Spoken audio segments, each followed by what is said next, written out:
탄핵 심판, 청년이 봐도 이상합니다. 민주당 교육연수원장인 박용구 전남대 교수께서 그 2030 세대에 대해 스스로 말라 비틀어지게 만들고 또 고립시켜야 한다라는 막말을 하셨습니다. 2030 세대는 대한민국의 미래입니다. 청년들을 길러내셔야 할 교수라는 분이 또 국민의 돈으로 국립대에서 녹을 받으시고 또 공당의 교육연수원장을 맡으신 분이 대한민국의 미래를 말라비틀어지게 만들고 고립시키겠다는 말씀에 경악하지 않을 수 없습니다. 2030 젊은 청년들이 대한민국의 미래가 말라비틀어지는 것은 어떻게든 막아야겠기에 이제부터라도 나서서 대한민국 헌법과 헌정질서가 제대로 지켜지고 있는지 감시하고 평가하고 또 대응하려고 합니다. 그리고 대한민국의 미래를 짓밟으려는 자들에게는 그 누구에게라도 강력한 대응이 있을 것입니다. 지금 헌법재판소에서 윤석열 대통령 탄핵 심판이 진행되고 있습니다. 많은 분들이 현재 탄핵 심판이 과연 공정하게 진행되고 있는지 우려를 가지고 계신데요. 우리나라 헌법은 판사나 재판관이 법률과 양심에 따라 재판을 하도록 요구하고 있습니다. 여기서 양심은 재판하는 사람의 주관적인 양심이 아닙니다. 이것은 법을 공정하게 실질적 정의에 부합하도록 해석하는 객관적 양심을 의미합니다. 구체적으로는 상식과 공정, 합당한 논리를 기반으로 하는 것입니다. 상식에 납득되지 않는 판결, 공정하지 못한 판결, 논리모순적인 판결, 또 이중적인 잣대를 적용한 판결은 재판이 아니라 농단이 된다는 점을 명심해 주시기 바랍니다. 2030 청년들이 헌법재판소의 탄핵 심판을 살펴보면서 상식적으로 납득되지 않는 점들을 많이 발견했습니다. 2. 계엄령의 위헌성을 판단하려면 비상사태인지 여부를 검토해야 합니다. 헌법 제77조와 계엄법 제2조를 종합해보면 사회 질서가 극도로 교란되어 행정 및 사법 기능의 수행이 현저히 곤란한 경우에는 비상계엄을 선포할 수 있습니다. 그리고 비상계엄이 선포되면 법률이 정하는 바에 의하여 영장제도, 언론, 출판, 집회, 결사의 자유, 정부나 법원의 권한에 관하여 특별한 조치를 할 수 있습니다. 윤석열 대통령에 대한 탄핵 심판에서는 이번 계엄령이 이 요건에 해당되는 것인지 심사하는 것이 가장 중요한 임무입니다. 따라서 비상계엄이 합법적인 것이라면 탄핵 소추 결의서에 기재된 국회 출입 봉쇄 행위, 정치인 체포 시도 행위 등 모두가 비상계엄의 한 내용에 불과한 것이 됩니다. 그렇기 때문에 탄핵 심판에서 계엄의 위헌성 또는 위법성을 심리하자면 비상계엄의 구성 요건을 이루는 비상사태의 존재 여부를 따져보아야 합니다. 대통령은 국회의 탄핵 남발로 행정부의 인적 기능이 마비 상태에 이르렀다고 판단한 것입니다. 또한 국가 필수 예산의 전액 삭감 등으로 국가기관의 실질적인 활동이 불가능한 상태에 이른 것으로 판단한 것입니다. 그리고 부정선거에 대한 의혹을 규명하는 것이 현행 사법 기능으로는 불가능한 상태에 이르렀다고 판단한 것입니다. 다시 말해 계엄법 제2조가 언급한 행정 및 사법 기능 수행이 현저히 곤란한 상태라고 판단한 것입니다. 그렇다면 대통령 탄핵 심판에서는 국회의 탄핵 남발과 예산 삭감으로 국가의 행정 기능이 현저히 곤란하게 되었는지, 그리고 부정선거를 규명할 수 있는 국가 사법 기능의 수행이 현저히 곤란한 경우인지 등에 관하여 심리하지 않고서는 이번 계엄의 위헌성이나 위법성을 논할 수 없습니다. 계엄의 위헌성을 심사하려면 계엄의 목적으로 제시된 탄핵 남발, 예산 삭감, 부정선거 관련 증거들을 검증하여 사실 확정을 한 다음에 비로소 가능할 것입니다.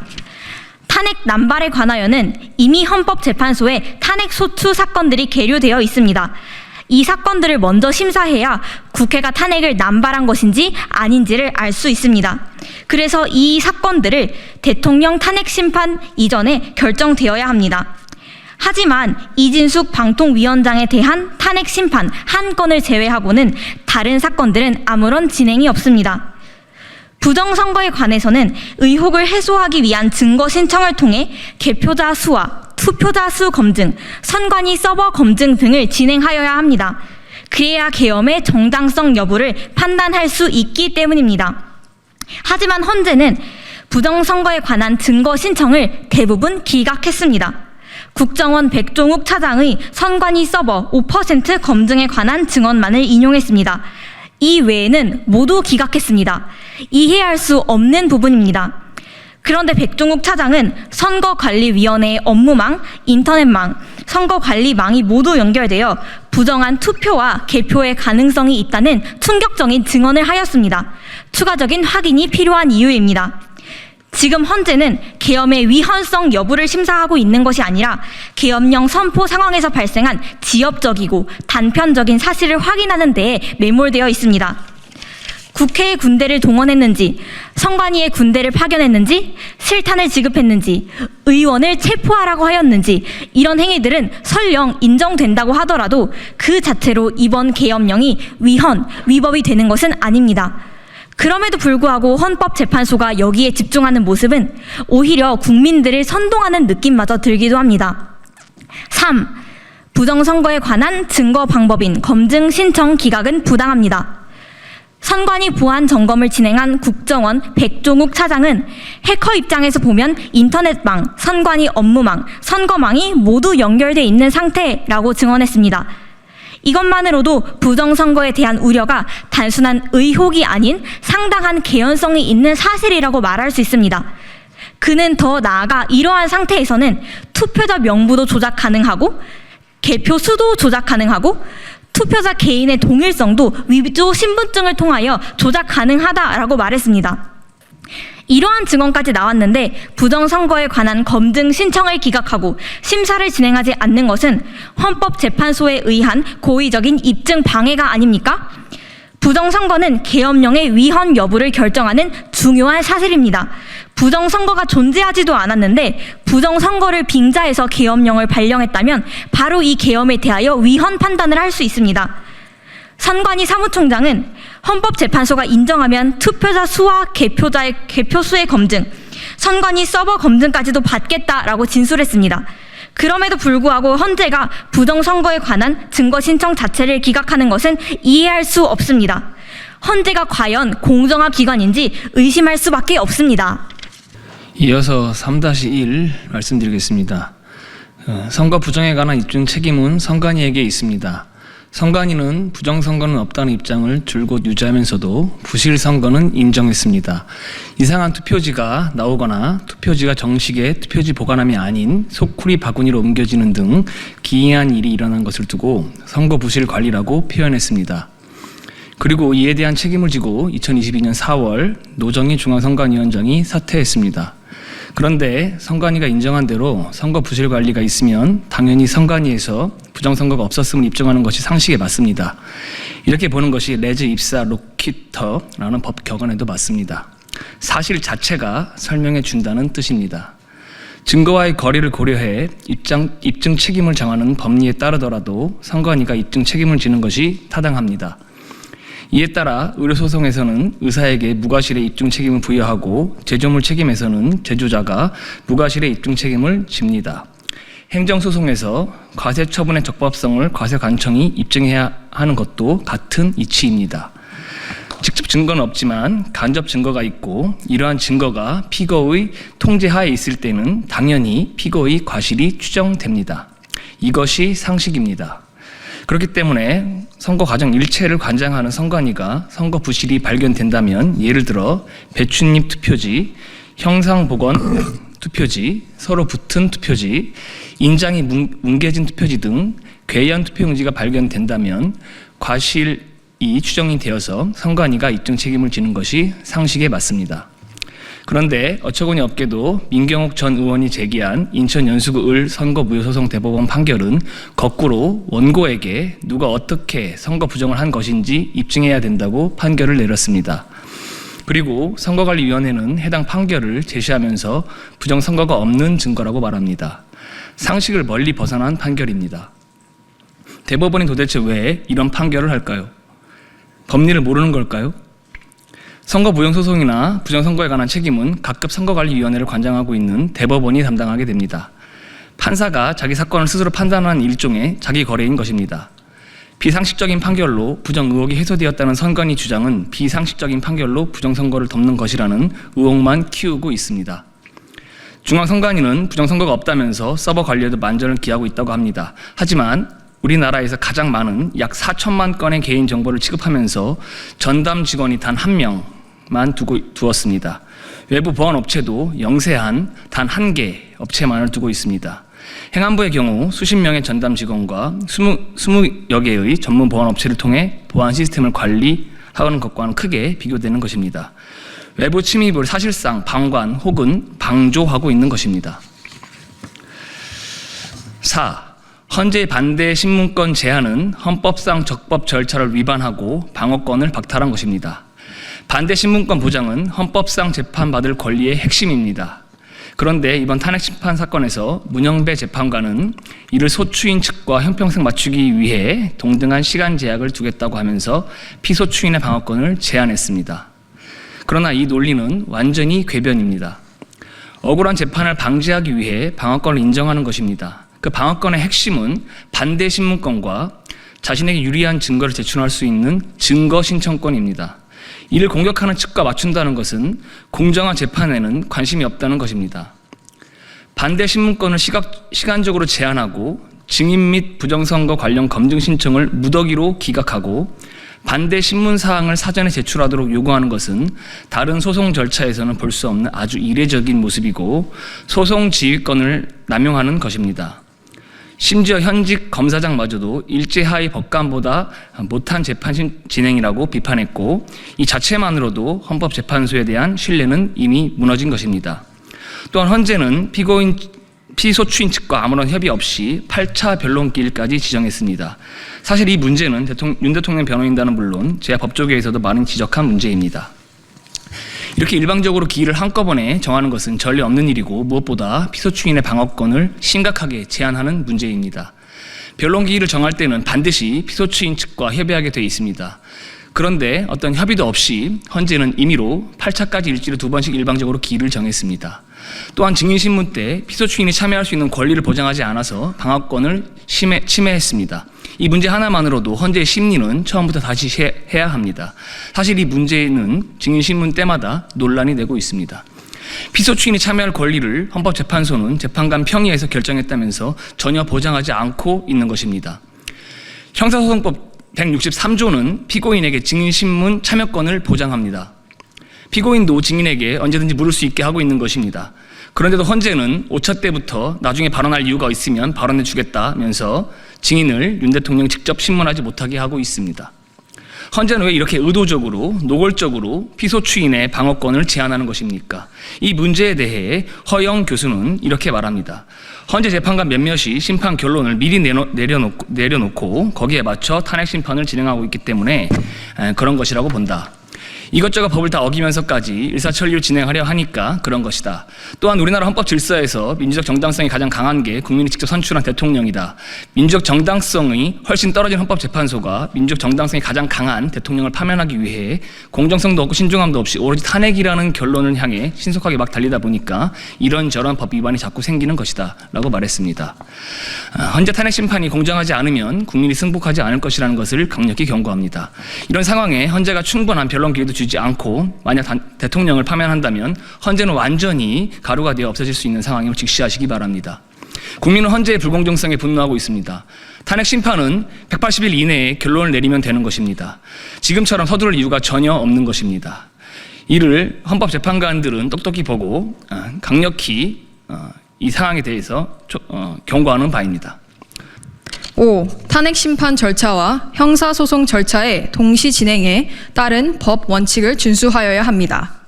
이번 탄핵 심판은 동일 사건이 형사 절차로도 진행되고 있으므로 헌법재판소법 제51조에 따른 형사 절차 우선 원칙에 따라 탄핵 심판 절차를 정지하여야 하고 설령 동시에 진행하는 경우라면 형사 절차 우선 원칙에 따라 형사소송과 동일한 증거 관련 규정을 적용하여야 합니다.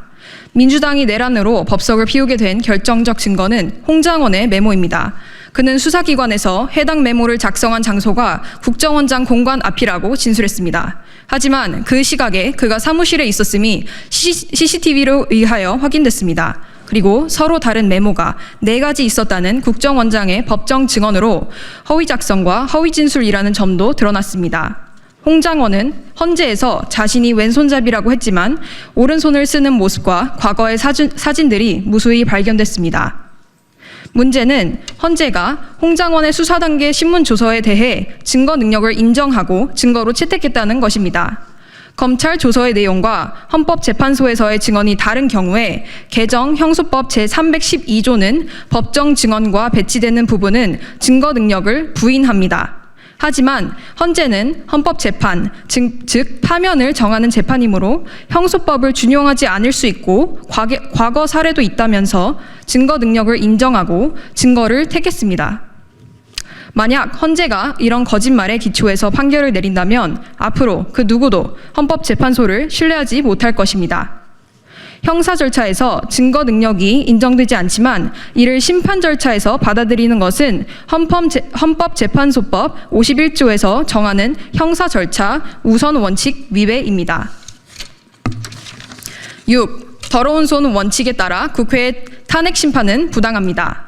위법한 행위를 한 자는 법원의 문을 두드려서는 안 됩니다. 삼권 분립의 헌정 질서를 무너뜨린 것은 바로 국회입니다. 대한민국 헌법을 유린한 것입니다. 헌법을 유린한 국회가 헌법에 기대어 헌법재판소에 구제를 청구하는 것은 논리적 모순이고 법 원리에도 위반됩니다. 더러운 손으로 법원의 문을 두드릴 수는 없습니다. 다수당의 지위를 이용해서 탄핵을 남발하고 예산을 삭감하는 등 국정 기능을 마비시킨 행위는 바로 국회가 자행한 것입니다. 다수당이 국회라는 기관을 통해 국가의 행정권을 장악한 것입니다. 마치 공산당이 일당 독재로 행정권을 장악한 것과 같습니다. 심지어 탄핵 심판 이전에 있었던 대통령 체포도 국회의 행정권 장악으로 가능했던 것입니다. 대통령이 탄핵 소추도 되기 전에 경찰청 국가수사본부장, 서울고검장, 공수처장에게 현직 대통령, 경찰청장, 서울청장, 국방장관, 육군참모총장 등 장성들을 구속하라고 지시한 상급자는 누구입니까? 국회 다수당이 민주당이 공수처장에게 가슴에 총을 맞더라도 대통령을 체포하라 라고 요구하지 않았습니까? 국회가 행정권을 사실상 장악한 것입니다. 국회의 권한을 위법하게 남용해 국가 위기를 초래한 국회가 위기 상황을 타개하기 위해 대통령의 계엄령이 위헌적인 행위라면서 파면을 구하는 것은 더러운 손으로 법원의 문을 두드려서는 안 된다는 원칙에 정면으로 반합니다. 내로남불은 법률적으로 허용될 수 없습니다. 나아가 더러운 손 원칙은 탄핵 심판의 청구인 측 대리인 개인에게도 적용돼야 할 것입니다. 국회 측 소추 대리인 정청래는 노골적으로 법을 무시한 전력이 있을 뿐만 아니라 대한민국의 헌정 질서를 유린하였던 사람입니다.